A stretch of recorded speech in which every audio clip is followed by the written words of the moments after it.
Hello, this is a Team Echo replay casted by IBigandscary, and featuring in our bottom left-hand corner from Team Echo is Clockwork, by the name of Crowbar, I believe, from Team Echo. And then top right, we have Dragon, our blue Terran. Both players are in Grandmasters. You probably have heard of Dragon. He streams on Twitch constantly and is really hashing out the whole Heart of the Swarm beta thing. We are on beta because we have these unbuildable plates just at the bottom of the ramps.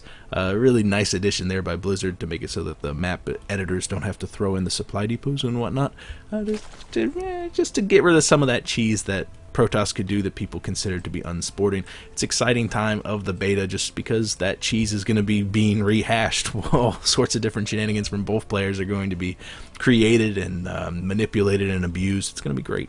It's going to be absolutely fantastic, and so is this matchup because both players are in Grandmasters.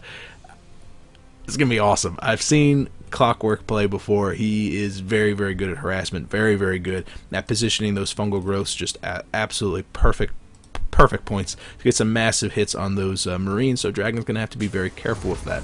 Clockwork's going to have to be very careful because Dragon's definitely been around the block, is going to be just working up all sorts of different build orders, and is going to be very effective at utilizing those build orders. I have absolutely no idea what to expect from both players, and part of that is because it's Heart of the Swarm. I mean, the matchup between the two, Zerg versus Terran, hasn't been nearly as rehashed as it has been in Wings of Liberty. Yes, you can expect it. It looks like he's going for that early expansion hatch first build coming out of Clockwork, but beyond that, it's anybody's guess what exactly the build wise they're going to be doing, because it used to be you could get a drone into the main base of a Terran and see that the barracks is going up and then the factory, and then see what sort of add-ons being added on into the barracks, and depending on that you could roughly estimate what build order they're going on. But now if you see a reactor on a factory, it used to be I'm going to be dealing with some Hellions, no problem, get some Queens, get some Roaches, but now am I going to be dealing with Hellions, or is it going to be Widow Mines? And then you see a tech lab on a starport, you're going to be dealing with Banshees, right? No,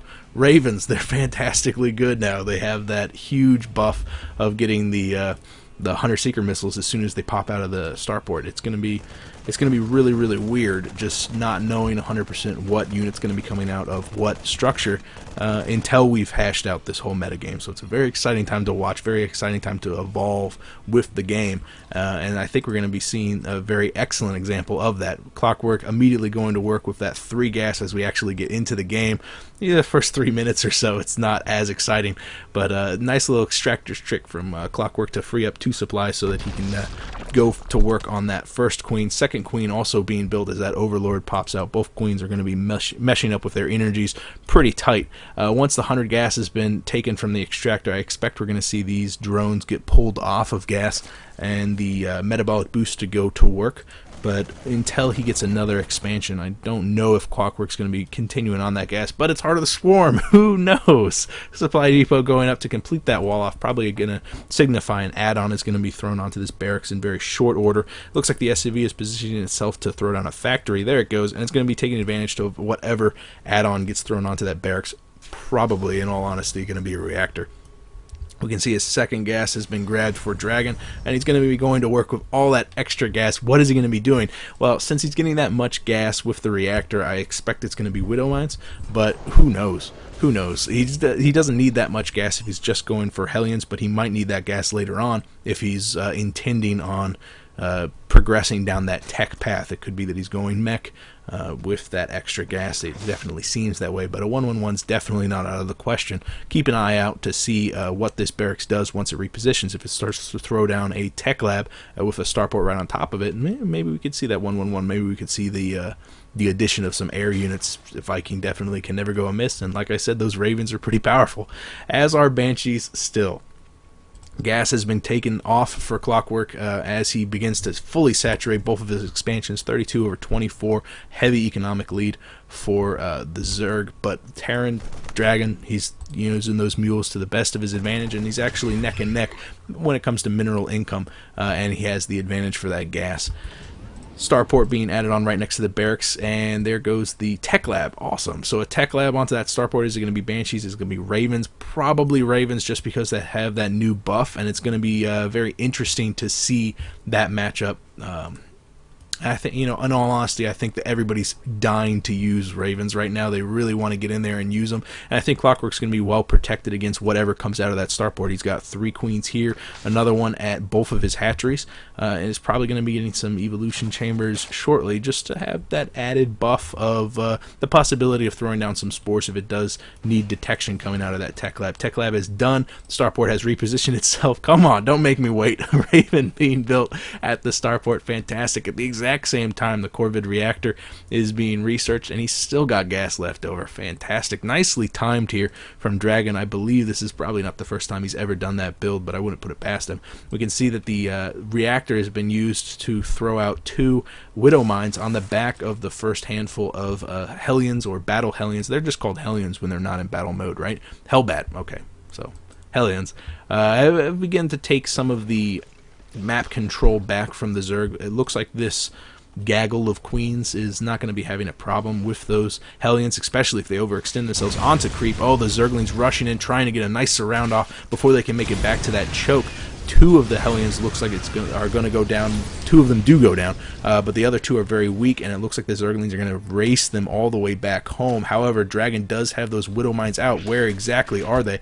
They're positioning down by the Overlord, down by this gap, and the Hellions trying to make their way back to the ramp. A good control awareness from Clockwork, realizing that the death trap's awaiting him at the top of that ramp, pulling back, and I think he came out a net win on that. No, actually, wow. 256 over 200. Minor advantage for Dragon. Definitely one that we can just chop up to. Everyday harassment. However, those Hellions did not make it in. Didn't make it to the mineral line and didn't get any drone kills at all. Double armory going up, so it looks like Dragon has decided to go down the tech path of primarily tech. However, he does have that Corvid reactor already researched. 1 Raven already out on the field, so he's going to be supporting them with some sort of airplay, some sort of maybe Raven harass, because those auto turrets can definitely shut down a mineral patch in short order. A spine crawler going up rather than a spore crawler at that 3rd, and we don't see any static defenses at the natural, and oh wow, a plethora of static defenses back at home. Seeing the reactor, probably? No, I don't think so. Seeing the lack of a 3rd is what it was. Scouting down here with the Overlord just to see that there's no early expansion. He's not going for a defensive, more of a tech play.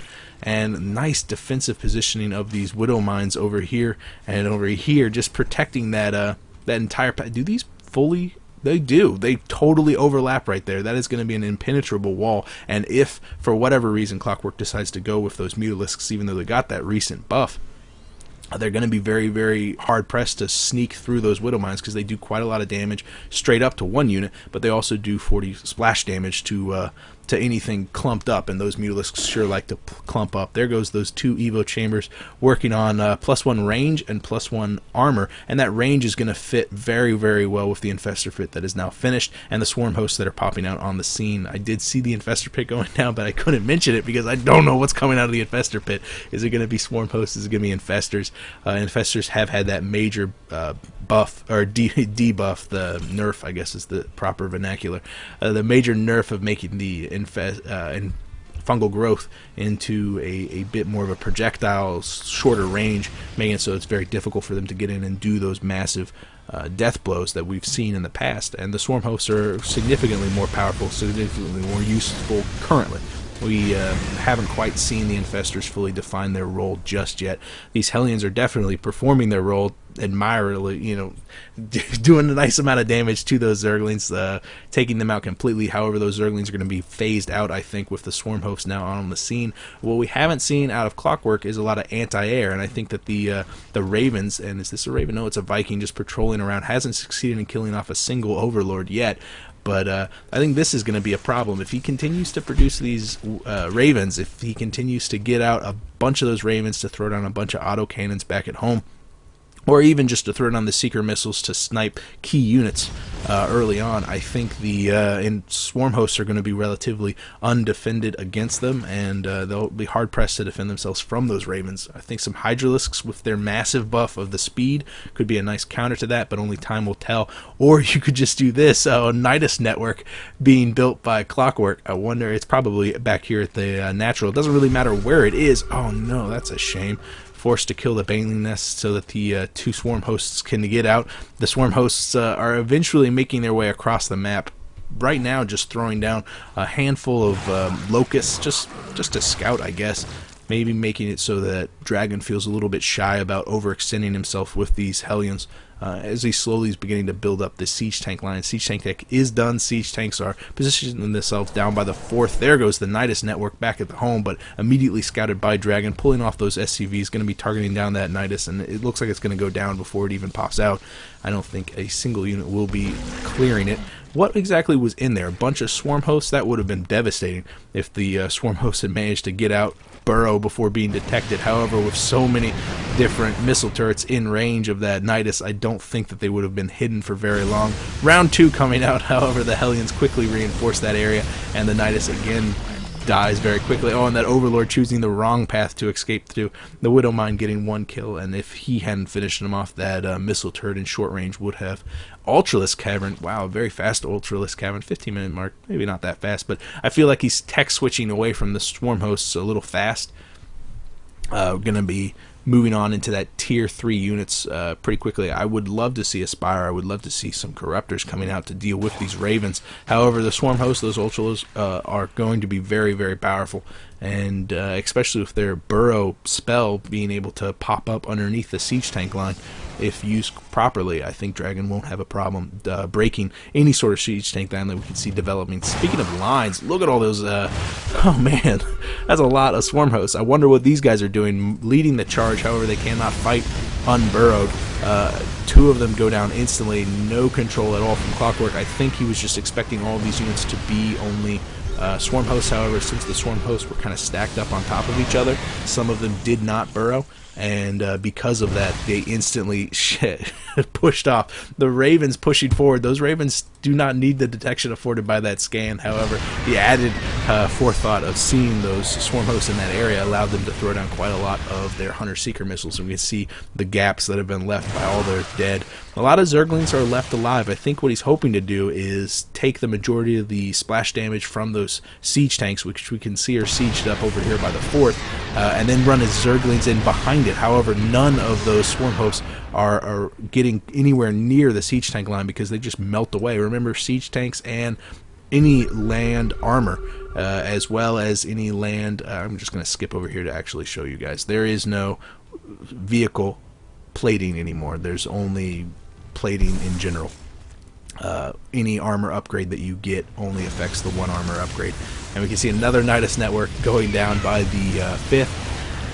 Swarm host quickly escaping from it before it actually goes down, but here comes those autocannons that I was talking about, and man, the number of Ravens is beginning to climb. We're up to 5 right now, as is the number of siege tanks, 11 in total, and they are definitely not going anywhere, having to basically be nailed into place because both of the siege weapons, the siege tanks and the swarm hosts, which are kind of siege units in themselves, are kind of tied here because the siege tanks can't escape unless they want the swarm hosts to have their way with the planetary fortress, and I don't think he can afford to retreat these because there's really no other place for him to attack. Maybe down here on the left he does have 2.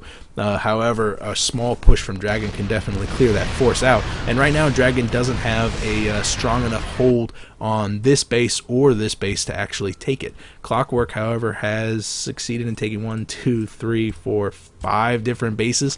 Very, very powerful economy right now, and he's using it to its fullest, definitely not banking nearly as many minerals as Dragon, who seems to be starved for gas right now because he needs another base, and I think that's what that planetary fortress is here for. You can see that the saturation on the mineral line is absolutely nothing compared to the fact that he's got oversaturation on one of his gases, but that's desperately needs that gas. He needs to get in there and start doing that. Nice play there, having his swarm hosts from Clockwork walk directly over that Widow Mine and taking the splash damage from the siege tanks and take them down. I don't think that was intentional. If it was, yeah, that's what it means to be a Grandmaster. 5 Ravens just going around looking for trouble, taking just a little bit of damage already. But what exactly anti-air wise are we dealing with? 3 Hydralisks. Oh wow, a lot of Hydralisks up here by these swarm hosts, and the +2 is definitely going to be benefiting them as well as those locusts. Locusts do take advantage of upgrades. On the other side of that, the The Infested Terran from Infestors do not. There goes those new Hunter-Seeker missiles. You can see that they kind of hold position and highlight red the units that are going to be targeted by the Hunter-Seeker missiles, and then finally explode on them. If those swarm hosts were unburrowed, they might be able to outrun those Hunter-Seeker missiles. However, as they're burrowed, they're not going anywhere anytime soon. Ravens being kind of ballsy, actually positioning up there on the high ground. I was hoping that Clockwork would move his Hydralisks over just to take out those Ravens. It'd be a massive win for him to eliminate. This is basically the only form of harassment that Dragon has right now. Dragon finally taking that bottom right-hand corner, going to be working on getting his gas up a little bit, but he's beginning to tank that too. He's definitely maxed out. I mean, both players are at 200 over 200. Right now they're just waiting for upgrades. Here comes the Vipers throwing down the blinding cloud on a lot of the siege tanks, making it so that they cannot attack, making it so only 4 of the siege tanks are in siege mode, can currently shell away at the Hydralisks that are pouring in. However, those Hydralisks only succeed in taking out 1 or 2 of the tanks. Massive loss for Clockwork. A very nice play, though. Is trying to rely on the blinding cloud to eliminate the siege tank's range and make it so those Hydralisks could close fast enough. However, the just combined might of some reinforcing siege tanks as well as the Ravens above, maybe throwing down a point defense drone. If it did happen, I didn't catch it just because of the amount of explosions, but it wouldn't surprise me. And I mean, look at all those siege tanks. Even the ones behind here, once they got in range, were shelling out. The Ravens once again coming up here just looking for trouble. Do they have enough energy for some what are they called? Hunter-Seeker missiles, my goodness. And that's why I don't know their names, because we haven't been using them.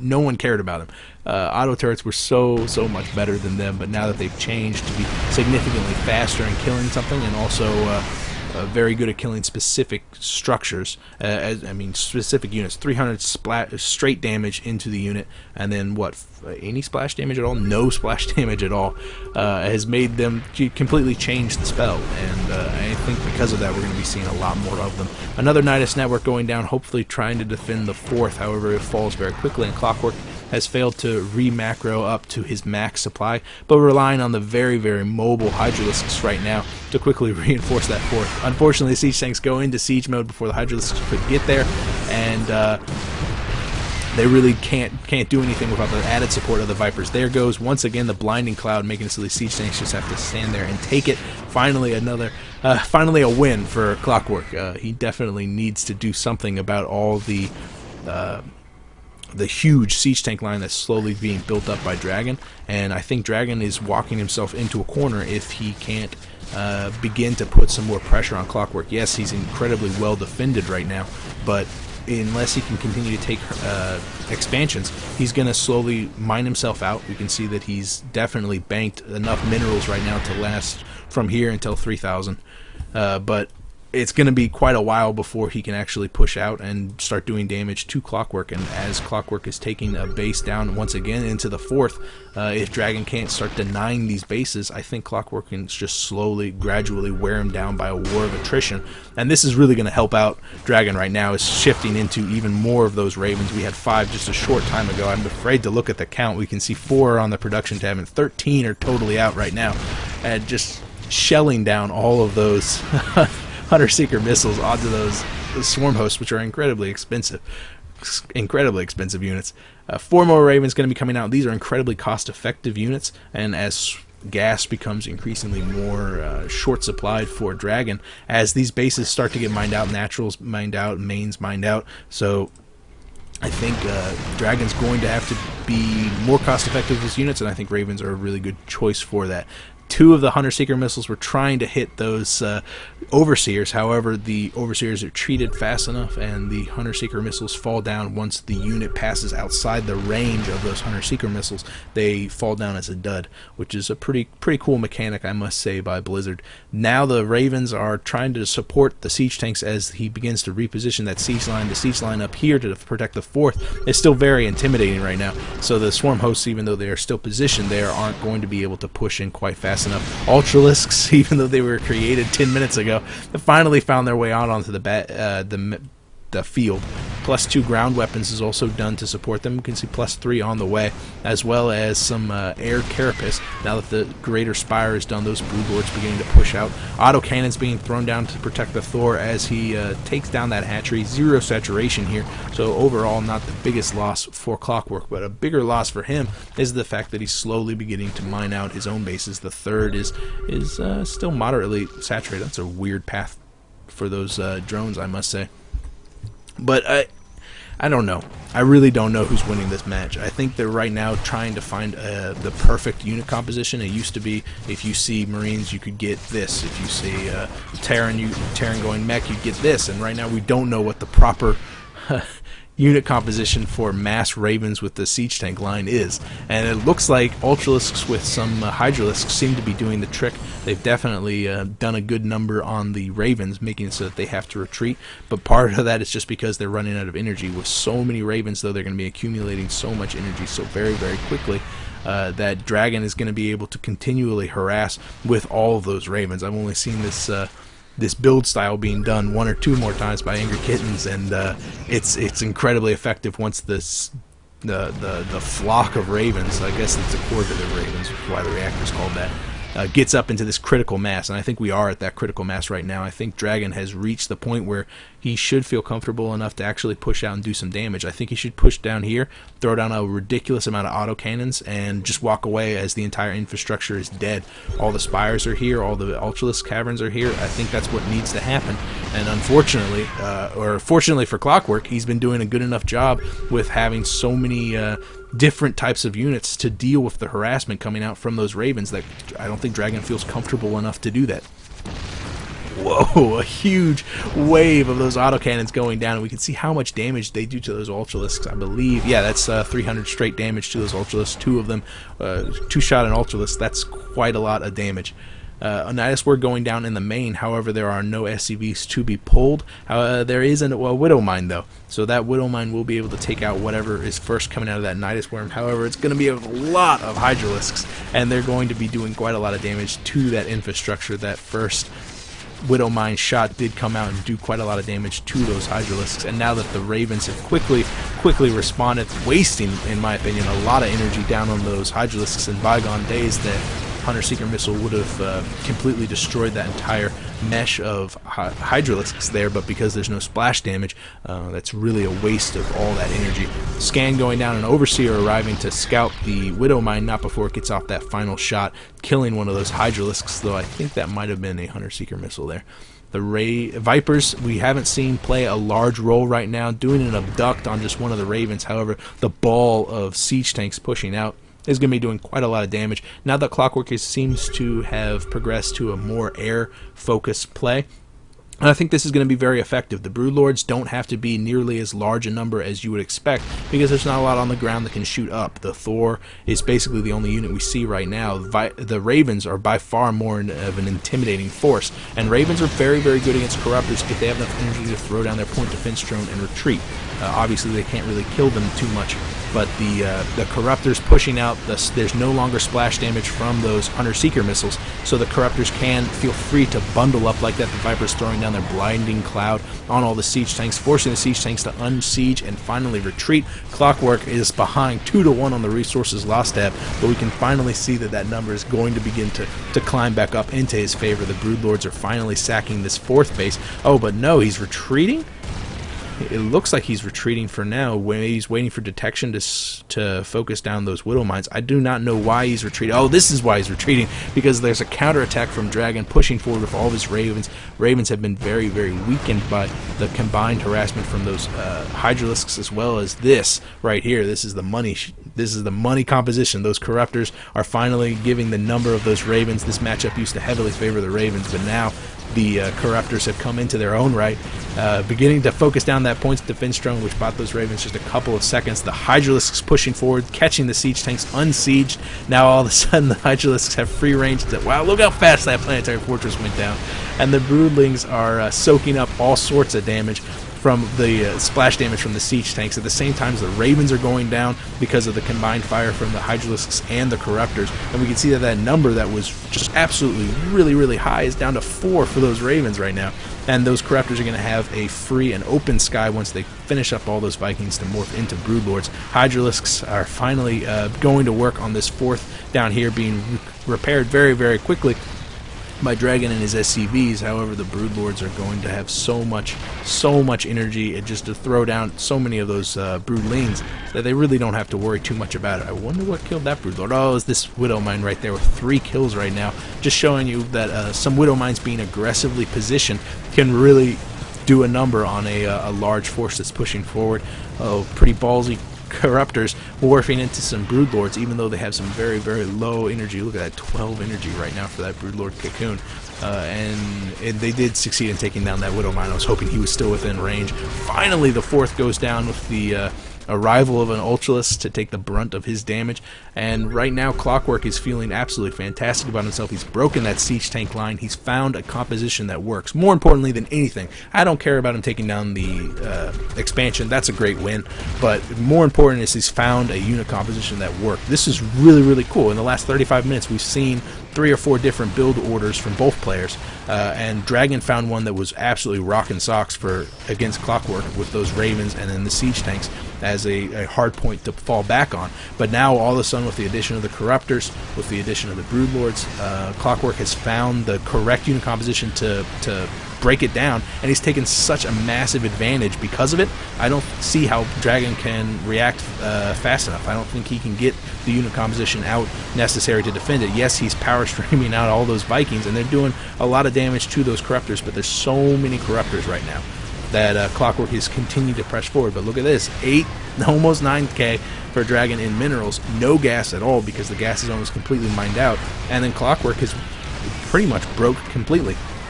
He's beginning to stream out Zerglings, which is the beginning of the end of his economy. But he succeeded in taking 2 more bases on the minimap. The Corruptors have completely taken control of the sky, pushed into the infrastructure itself, and the Broodlords are beginning to rain down death and destruction from above. The infrastructure, it looks like, is beginning to retreat. No, it's not even beginning to build at all. I think Dragon's going to have to tap out any second now. He found a fantastically wonderful build, and it was doing such a great job until Clockwork stumbled upon the right composition. And it was a really cool example of the evolution of a metagame. Usually you'd expect this sort of thing to take a week or so. Dragon would have absolutely dominated the ladder for a period of time until people have actually figured out what unit composition they should rush for, and Clockwork did it in 36 minutes. Absolutely incredible. I'm so impressed. I'm so happy I was here. But no, this base is going to get completely sacked for Dragon. He's got a couple of orbitals, he's got a lot of money and gas, but he doesn't have a lot of time, and he's going to know that Clockwork, with this incredibly mobile force of Zerglings and Ultralords, supported by so many Broodlords, is going to slowly push their way down here into the 3rd to take out those orbitals, which, without those mules and without any form of infrastructure, all the CCs being built, he's going to make them into planetaries, I guess, just to buy time down here so he could get up something. But really, I think Dragon was just hoping and praying that Clockwork was completely broke, and he didn't have a lot of money. But a war well fought. That was absolutely fantastic. Clockwork showing you how you should react whenever you absolutely have no idea what you're up against. Ravens, Dragon showing us exactly what Ravens can be used to do now. They were already very annoying, what with their auto turrets and their point defense drones, but now with the addition of those very powerful sniping spell of the hunter killer missiles, they're going to be incredibly intimidating later on. And I think we're going to see both Protoss and Zerg having to react with more anti-air than they're used to. You'd only have to worry about Banshees early on, but now Ravens are going to be a bother. They're going to be a bother indeed. I am thankful that you guys bothered to watch this cast. If you have a comment, feel free to hit up the Twitter page of EchO_StarCraft. This is a Team Echo game. Clockwork is the Grandmasters on Team Echo. And of course, hit up their website, EchO.StarCraft.webs.com. They're good guys. I'm a good guy too. Thanks for watching. You're a good guy. Bye.